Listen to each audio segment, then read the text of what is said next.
एक बार पार्वती जी ने भगवान शंकर से एक प्रश्न किया।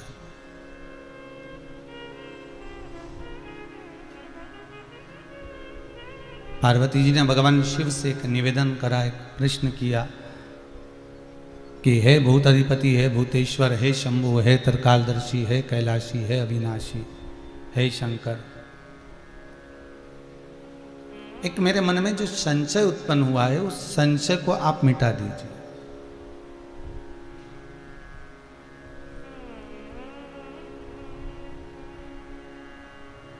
शिव जी ने पूछा, कौन सा संशय है तुम्हारा? संशय है क्या? क्या संशय है तुम्हारा जो मिटाया जाए? पार्वती मैया ने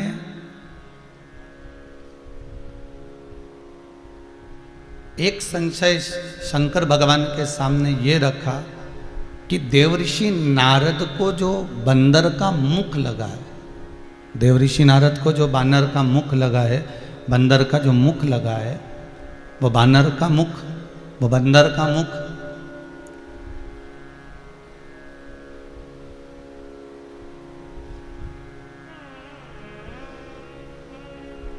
क्या देवऋषि नारद को आपका अपमान करना या आपके लिए असत्य बोल देना या आड़ा टेढ़ा बोल देना या आपके लिए सम्मानित शब्द का प्रयोग ना करना इसलिए लग गया?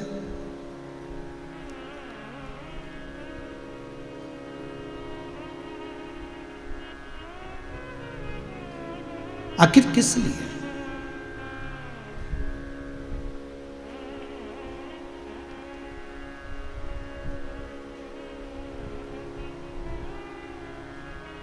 कारण क्या है? शंकर भगवान बोले, देखो पार्वती, सबसे पहला प्रसंग आपने जो प्रश्न किया है उस प्रश्न का सबसे बड़ा जो सुख है, सबसे बड़ा जो आनंद है वो एक ही है।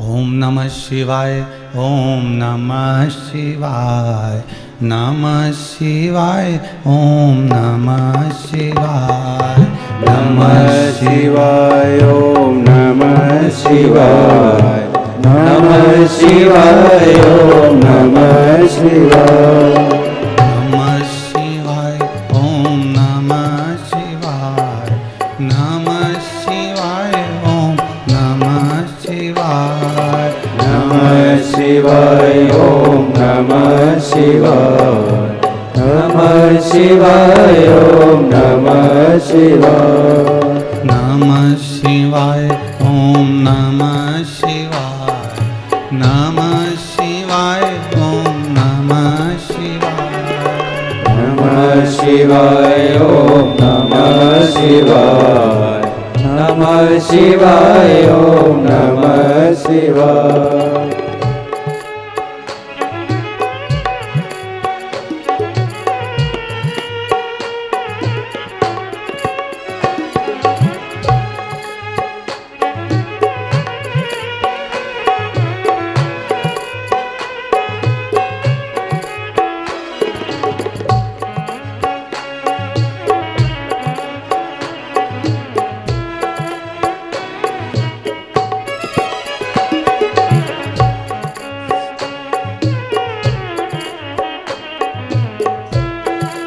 जय हो।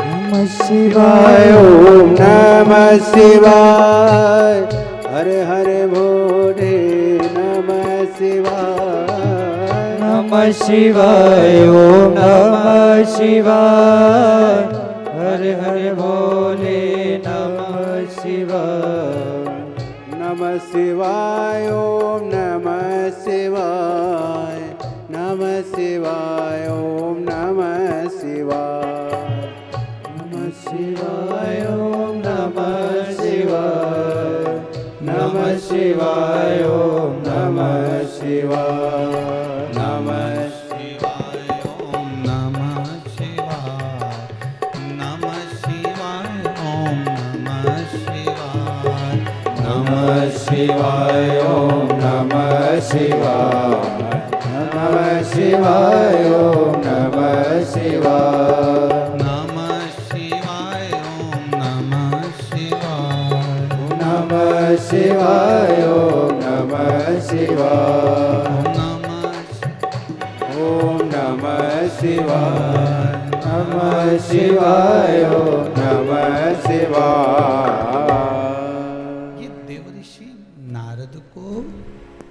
देवऋषि नारद को जो ये बानर का मुख मिला है,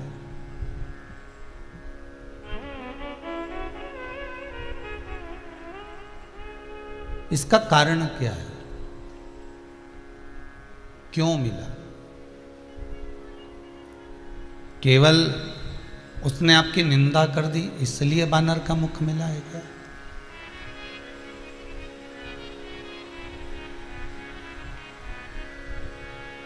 भगवान शंकर बोले नहीं नहीं नहीं, ऐसी कोई बात नहीं है कि मेरी निंदा करी इसलिए बानर का मुख मिला, ऐसा कोई प्रसंग नहीं।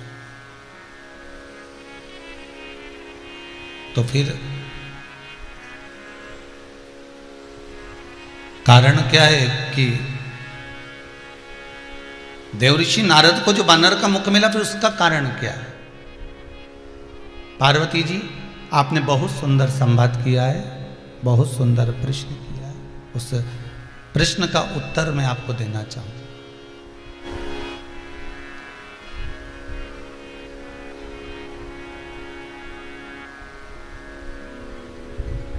सुनो पार्वती,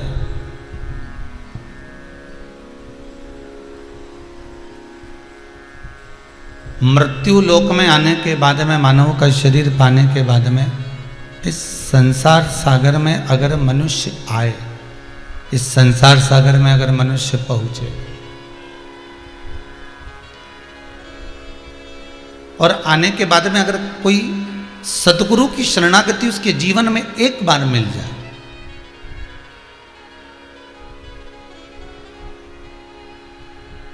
सतगुरु की शरणागति उसके जीवन में अगर एक बार प्राप्त हो जाए तो ये सिद्ध है कि वो जीव फिर 84 लाख योनियों में चक्कर ना काटते हुए सीधे मेरे धाम में आ जाता है, सीधे मेरे पास पहुंच जाता है।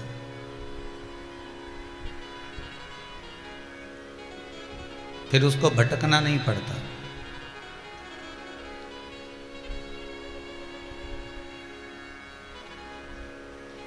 ये जो नारद के मुख से जो शब्द निकल रहे हैं, नारद के मुख से जो शब्दों का व्याख्यान हो रहा है, नारद के मुख से जो शब्द बोले जा रहे हैं, देवऋषि नारद जब तप साधना में कामदेव को जीत कर आ गए, और कामदेव को जीतने के बाद में जब देवऋषि नारद ने जब जाकर भगवान शंकर के सामने जिन शब्दों का संबोधन करा कि हे भूत अधिपति, हे भूतेश्वर, हे शंकर, हे त्रिकालदर्शी, हे कैलाशी, हे करुणा सागर, हे शिव, हे शंकर,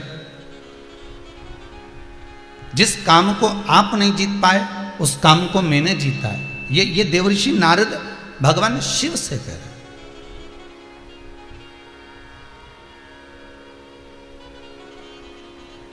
जिसको आपने नहीं जीता उसको मैंने जीता है।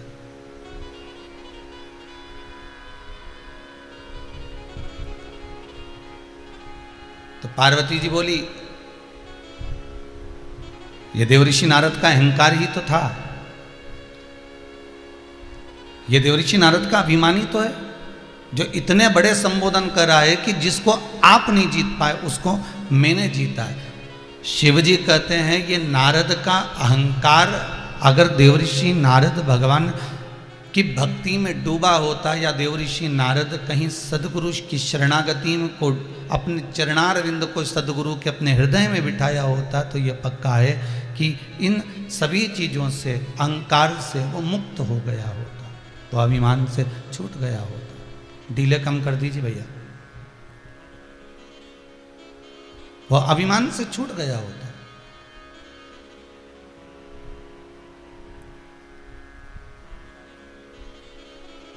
अभिमत्ता से वो वंचित हो गया होता।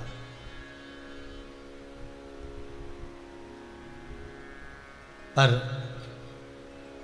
देवऋषि नारद का जो अभिमान है,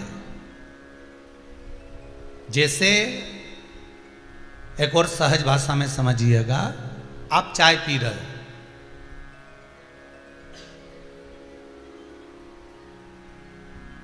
आप पानी पी रहे हो, चाय पी रहे हो, छाछ पी रहे हो, दूध पी रहे हो, और कप में आपके चाय रखी हुई है या गिलास में पानी रखा हुआ है।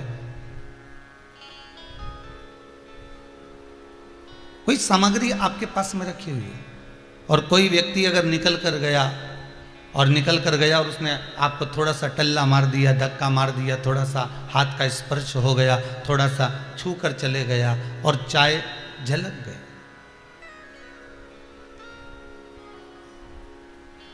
चाय नीचे गिर गई, आपके कपड़े पर, आपके आभूषण पर, आपके वस्त्र पर वो चाय नीचे गिर गई। मान लो किसी ने पूछा, कोई पूछा आपसे, और किसी ने पूछ लिया कि भाई ये करा क्या तुमने, तुम्हारे शरीर पर इतनी सारी चाय पड़ी हुई है, इतना सारा पानी पड़ा हुआ है, इतना सारा दूध पड़ा हुआ है, ये है क्या? तो आप तुरंत कहोगे उसने टल्ला मार दिया, उसने धक्का दे दिया, इसलिए ये चाय मेरे कपड़े पर झलक गई, गिर गई।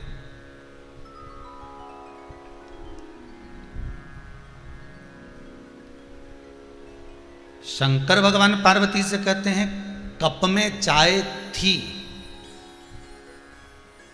इसलिए ठोकर लगने पर, टल्ला मारने पर, धक्का देने पर वो नीचे गिर गई, झलक गई। यदि कप में चाय नहीं होती तो झलकती क्या? नहीं। नीचे गिरती क्या? नहीं।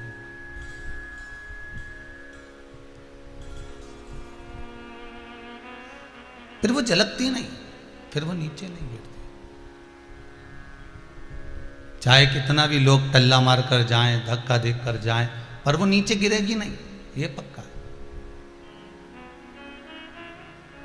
कप में चाय थी, इसलिए टल्ला मारने पर, धक्का देने पर झलक गई। शिव पुराण में भगवान शंकर पार्वती से कहते हैं, सुनो पार्वती, भीतर यदि अहंकार होगा, काम होगा, लोभ होगा, आसक्ति होगी, तृष्णा होगी, वासना होगी, तो संसार के थोड़े से भी टल्ले से, थोड़ी सी भी स्पर्श से वो झलक जाए।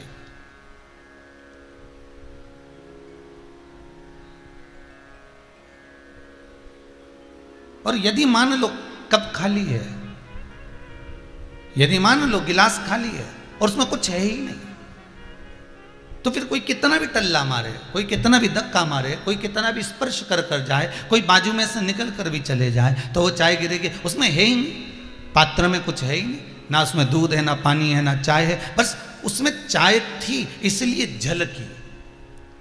उसमें अहंकार था तो वो झलका, उसमें लोभ था तो वो झलका, उसमें अहंकार था, काम था, आसक्ति थी, तृष्णा थी, वासना थी, तो वो झलकी।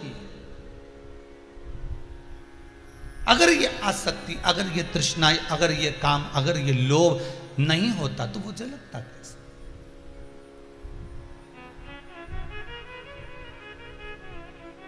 पार्वती,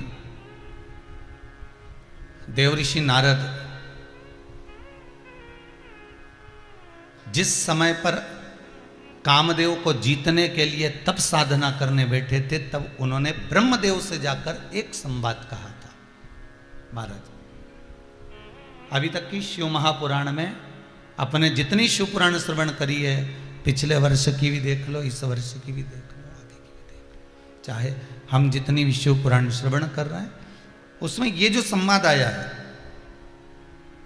कि देवऋषि नारद के भीतर जो अहंकार थोड़ा सा आ गया था, यह अहंकार केवल तप साधना जीतने के बाद नहीं आया,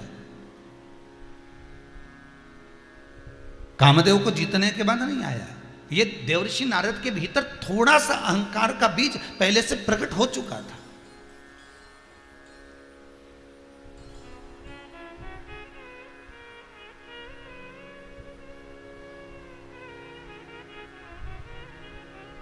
थोड़ा सा अभिमान का बीज भीतर आ चुका था। महाराज, बस वही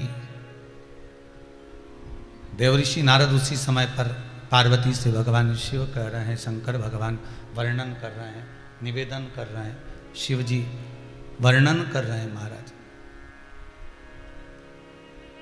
और भगवान भूत अधिपति भूतेश्वर भगवान शिव जाकर पार्वती के सम्मुख में कहते हैं, पार्वती ये अहंकार का जो बीज है, अभिमान का जो फल है, अभिमान का जो बीज है, ये पहले से देवऋषि नारद के मन में आ गया था। इसलिए देवऋषि नारद सीधे ब्रह्मदेव के पास में पहुंचे और ब्रह्मा जी के पास में जाकर एक निवेदन करने के लिए, एक भाव रखकर, एक दिल हृदय चित्त वृत्ति से कुछ कहने के लिए।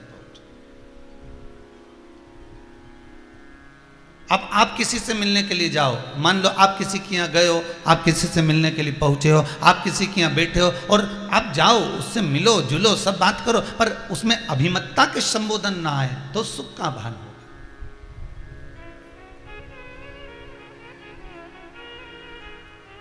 अरे साहब, मैं तो 40 लाख का मकान खरीद रहा हूं। हो और एक ही नहीं, मेरे पास में तो पहले से 2-2 3-3 प्लाट पड़े हुए हैं। अच्छा, बहुत बढ़िया। तो उसको बताने की जरूरत क्या है? उसने तुमसे पूछा कि तुमने 40 लाख का मकान खरीदा कि 30 लाख का प्लाट खरीदा कि 15 लाख का कुछ खरीदा? उसने तुमसे कुछ पूछा? कुछ भी नहीं पूछा। कोई संबोधन नहीं कहा गया, कोई संबोधन नहीं बोला गया। उसके बाद भी हम डायरेक्ट जाकर कहते कि उसने 40 लाख का मैं तो मकान ले रहा हूँ, मैंने एक प्लाट अपने पास पहले से पड़ा हुआ है, ये चीज़ पड़ी हुई है, वो चीज़ पड़ी हुई है। तो ये संबोधन का सुख नहीं है।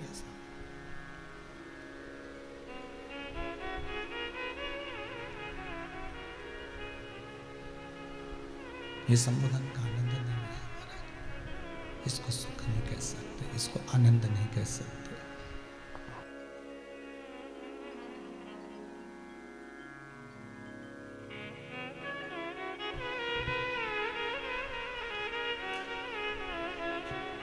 संबोधन का सुख नहीं है।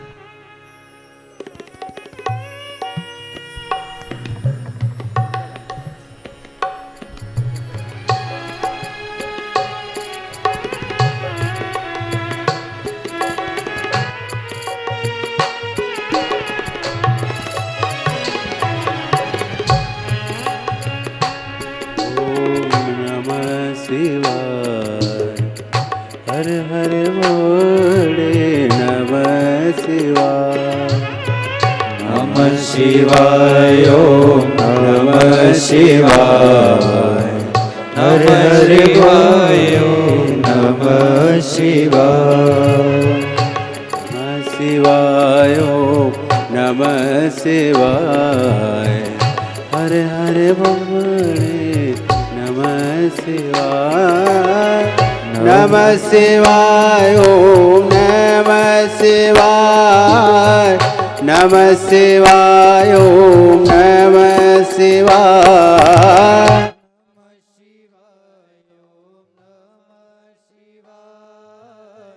नमः शिवाय ओम नमः शिवाय, नमः शिवाय ओम नमः शिवाय, नमः शिवाय ओम नमः शिवाय, नमः शिवाय ओम नमः शिवाय, नमः शिवाय ओम नमः शिवाय, नमः शिवाय ओम नमः शिवाय, नमः शिवाय ओम नमः शिवाय, नमः शिवाय ओम नमः शिवाय, नमः शिवाय ओम नमः शिवाय।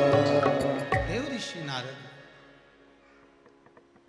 ये अहंकार का जो बीज है ना, ये पहले से प्रकट हो चुका है। अभिमान का जो बीज है ना, ये पहले से प्रकट हो चुका है, पहले से जन्म ले चुका है। और वो अभिमान का जो बीज पहले से प्रकट हुआ है ना, ये बीज जो है ना, ये ब्रह्मदेव के सम्मुख में जाकर साक्षी हुआ। ब्रह्मा जी ने पूछा, देवऋषि नारद कैसे आना हुआ तुम्हारा, आए कैसे हो? तो ब्रह्मा जी के सामने देवऋषि नारद अपने पिता के सम्मुख में देवऋषि नारद कह रहे हैं, जो संबोधन देवऋषि नारद को नहीं कहना चाहिए। आप कितना भी कमाओ, आप कितना भी धन एकत्रित कर लो, आप कितनी भी संपदा जोड़ लो, आप कितना भी वैभव बना लीजिए आपका, पर अपने माता पिता और गुरु की साक्षी में, अपने माता पिता और गुरुजन की साक्षी में कभी अपने उच्च स्वर ना निकालिए।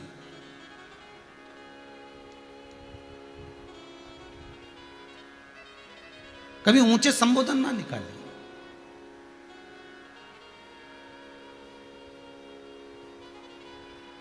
माता के सामने बेटा जाकर कह दे, अरे मम्मी, अरे माता, जो पिता ने नहीं करा, जितना पिता ने नहीं कमाया उससे ज्यादा मैं कमा रहा हूं। या बच्चा अपने पिता के सामने कह दे, पिताजी जो तुम नहीं कर पाए वो मैं कर कर दिखा रहा हूं।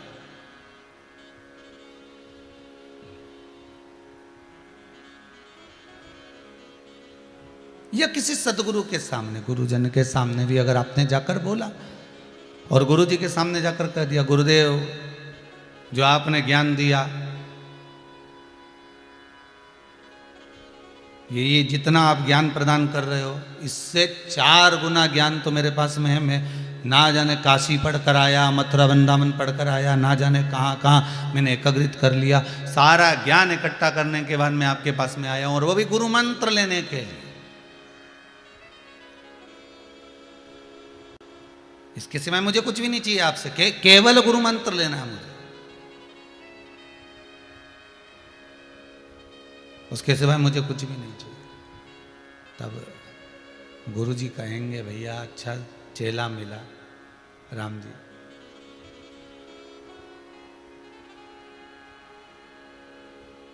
बड़ा गजब का चेला मिला। होता है एक गुरुजी का एक चेला, इतना आलसी, इतना आलसी, इतना आलसी,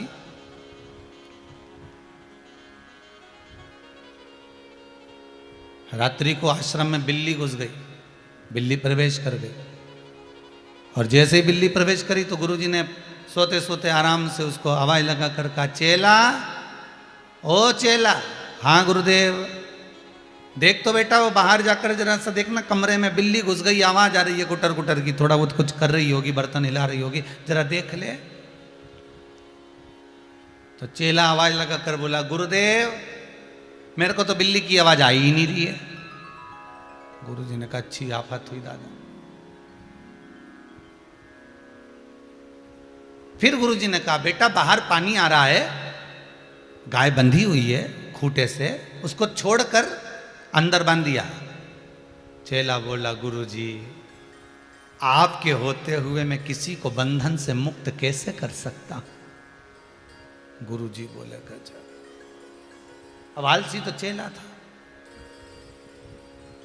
आपके होते हुए मैं किसी को बंधन से मुक्त कैसे कर सकता हूं, मैं कैसे जाकर उस गाय को खोल सकता हूं।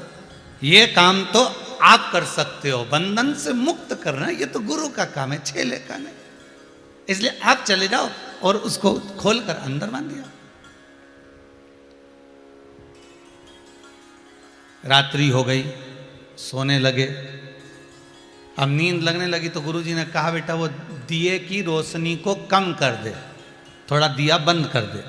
चेला बोला, गुरुजी आपने तो सिखाया है जिंदगी में लोगों के प्रकाश करो, अब मैं उठ के जाऊं और अंधकार करूं तो ये मुझे अच्छा थोड़ी ना लगेगा, ये तो गुरु ही कर सकता, ये गुरु के सिवा कोई नहीं कर सकता।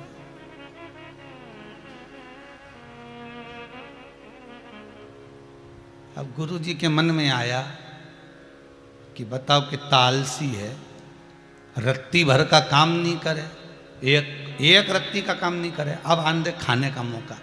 दूसरे दिन गुरुजी का एक बड़ा शिष्य आ गया, 5 किलो लड्डू लेकर आया, और 5 किलो लड्डू लेकर जैसे आया गुरुजी के चरणों में रखा,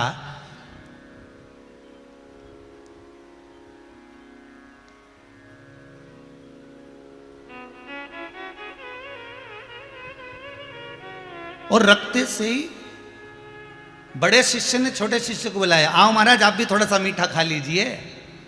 दौड़ कर आया तो गुरुजी ने कहा, नहीं नहीं नहीं, इन्होंने संकल्प लिया है आश्रम में जब तक रहेंगे दूसरे के घर का अन्न नहीं खाएंगे। चेला ने मन में सोचा, बताओ गजब का हाल है, बड़ी मुश्किल से तो खाने को लड्डू मिला था आश्रम में इतने दिनों के बाद, और मालूम पड़े गुरुजी ने उसमें भी भांजी मार दी। गुरु के सम्मुख में, माता के सम्मुख में, पिता के सम्मुख में कभी ऊंचे शब्दों का संबोधन नहीं होना। कभी ऊंचे शब्दों का संबोधन ना हो, ना माता के सम्मुख में हो, ना पिता के सम्मुख में हो, ना गुरु के सम्मुख में हो। पर ब्रह्मा जी ने पूछा तप साधना करो, दुनिया करती है, इतने सारे 33 कोटि देवता हैं, कोई ना कोई तप साधना करते ही रहते हैं, और भक्त लोग भी तप साधना करते हैं, आप भी तप साधना करो, मना कौन करता है। पर ब्रह्मा जी के सामने देवऋषि नारद ने जो संबोधन कहा कि तप साधना करूंगा तो ऐसी तप साधना करूंगा, ऐसी तप साधना करूंगा जैसी तप साधना कोई ना कर पाया हो, वो तप साधना मुझे करना।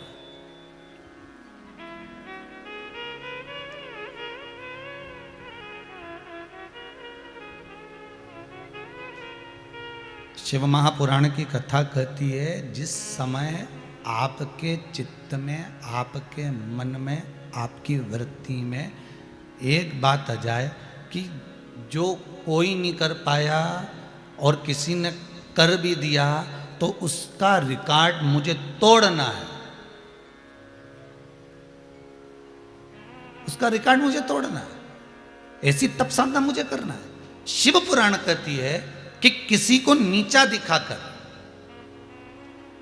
किसी को छोटा दिखाकर, किसी को थोड़ा सा भी नीचा दिखाकर अगर हम किसी भजन को कर रहे हैं, किसी तप साधना को कर रहे हैं, किसी संकीर्तन को कर रहे हैं, किसी अनुमोदन को कर रहे हैं, किसी स्मरण को कर रहे हैं, तो वो हमें सुख का भान नहीं दे सकता,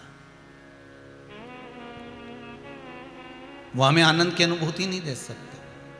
भगवान शंकर पार्वती जी से कह रहे हैं, नारद जी के मन में ये अहंकार का जो बीज है ये पहले से आ चुका था, ये तो केवल नारद ने तप कर कर साधना कर कर मेरे सम्मुख में आकर जो कहा, ये तो अहंकार का कप, अर्थात जो थोड़ा सा चाय भरी थी कप के अंदर वो झलकी है, केवल ठेक लगने से, केवल टुल्ला लगने से, केवल थोड़ा सा स्पर्श हो जाने से, थोड़ा सा धक्का लग जाने से वो चाय झलक गई। व्यक्ति के भीतर का अभिमान कब झलकता है, व्यक्ति के भीतर का अहंकार कब झलकता है? थोड़ा सा टल्ला लगा, मतलब किसी ने कहा वाह साहब वाह बहुत बढ़िया, तुम्हारे बराबर दुनिया में कोई दान नहीं कर सकता, तुम्हारे बराबर दुनिया में कोई पुण्य नहीं कर सकता, तुम्हारे बराबर दुनिया में कोई सत्कर्म नहीं कर सकता। बस ये थोड़ा सा जो टल्ला लगा है, थोड़ा सा जो धक्का लगा है, इस धक्के के बल पर बस वो चाय झलक गई, अहंकार झलक गया, अभिमान झलक गया, काम झलक गया, आसक्ति झलक गई, तृष्णा झलक गई, ये वासना, आसक्ति, तृष्णा सब झलक गई, थोड़ा सा टल्ला।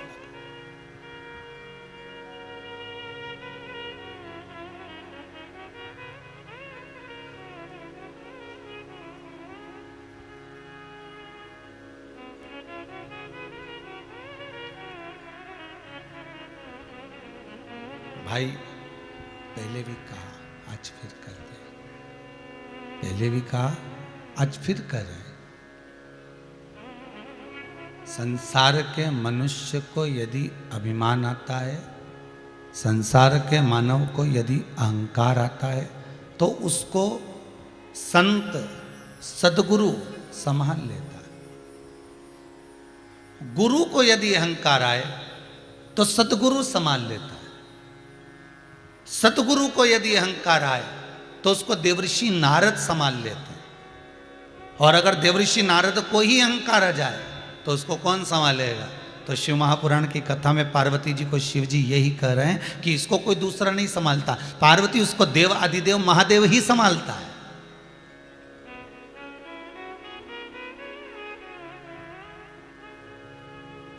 इसको कोई दूसरा संभालने वाला होगा भी नहीं। संभालेगा तो देव आदिदेव महादेव ही संभालेगा, संभालेगा तो केवल शंकर ही संभालेगा, संभालेगा तो केवल शिव ही संभालेगा। क्योंकि इस मृत्यु लोक का देव अधिदेव महादेव कोई साधारण नहीं है। संसार का सबसे बड़ा अगर कोई गुरु है तो वो शंभु है, वो शंकर, वो त्रिकालदर्शी, वो कैलाशी, वो विनाशी है।